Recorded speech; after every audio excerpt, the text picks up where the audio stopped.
Alright guys, we're back. We're going to do a quick video here on Tier 1 thermometer versus Tier 3. Now, there's nothing wrong with either thermometer. I just see a lot of debates going on, a lot of people talking about how Tier 3 is so bad. Everybody prefers Tier 1. Me, personally, I prefer Tier 3 thermometer. I think Tier 3 thermometer is faster, quicker, easier to use. I use it in a slightly different way, I think, than a lot of people. At least I haven't seen anybody else use it the way that I use it. So I want to show how I use it. It may not be for everybody. If you like Tier 1, great, use Tier 1. You like Tier 2, use that. It's great having different tiered items because some items may work better in certain circumstances. Some items might work better for certain people. Use whatever you like. I just want to show you how I use Tier 3 and why I think it's better. So what I'm going to do is just kind of set up a little test world. I'm going to go to Grafton just for a little change in scenery. I'm going to use both thermometers to find the ghost room. Okay guys, so we're back. I found the ghost room. Upstairs storage. We do have cold temps in here, 1.9, and I have a Dio, and the Dio blew some lights out, which is why I'm in night vision. Alright, so I'm going to try and make this short and sweet, get to the point, show how I use this. The one important thing that I found out is that when you're in the when you're trying to take the temperature, you press and hold and you get those 5 bars that go up. The thermometer only cares where you are when that 5th bar goes up. All right, so why does that matter? Well, out here we have regular room temp, 22. In here we have cold ghost room, okay, 1.4. So wherever you are where that 5th bar is going to read the temp. So if I start it in here and jump out, I get a temperature for in here. And if I start it in here and jump in, I get a temperature for in here. Okay, wherever you are when that 5th bar goes up is where you get the temperature from. Now, why does that matter? Well, that's the key to making this thing super fast. So I do have unlimited sprint on for this test, but this clearly works just the same if you don't have sprint. I'm just going to show you how fast you can get temperatures in every room up here. We have 21.8, 20.2, 21.3, 22.2, and 3.2. All right. I'll do that one more time.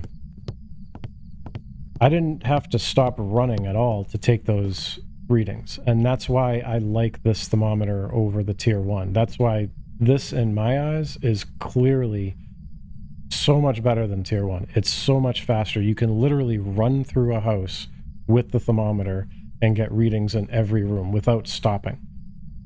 So we'll try that again. 22.2, 21.9, 22.8, 21.1, and 1.6. We just ran to every room in the top here and got a reading without stopping. I had to kind of stop in here because that's a small room, and I took the temperature on my way running. I took the temperature in here, and then I took the temperature running to the bathroom, and then I took it in the bathroom, and then running back that way. So if your ghost was downstairs, you can use the same technique. You can grab the temp there, 21.3, 20.4, 21, 20. Run in here, 20.7, 21.4, 20.1. So I just took the temperature in every room down here. I didn't go in the storage back there, but took the temperature in every room down here. And I don't know how quick that was. I do have infinite sprint on, but that's how fast you can use this. So I'm going to compare that to the Tier 1. We're going to come back in with a Tier 1 thermometer, and we're going to find the ghost room, do the same thing, and try and take the temperature in different rooms. Okay, so we're back at Grafton, and we got Tier 1 thermometer. So we're going to try doing the same thing we just did. This time, my ghost room is going to be the downstairs master bedroom right there. So that's going to be the coldest room, and we have a poltergeist, so again, no freezing.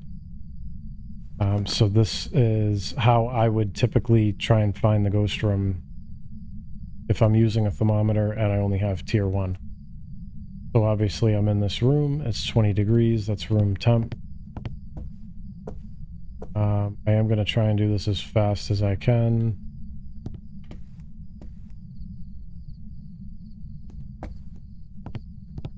Pausing in between. Now see, it's starting to come down here. And this is a perfect example. Because see, now I have to spend more time here because that just dropped from 20. Now this clearly isn't the ghost room, but the ghost was roaming. And now it's back in, so the temperature's going back up. But that did drop. And if the ghost came in here, it would do the same thing. You would have to wait for even longer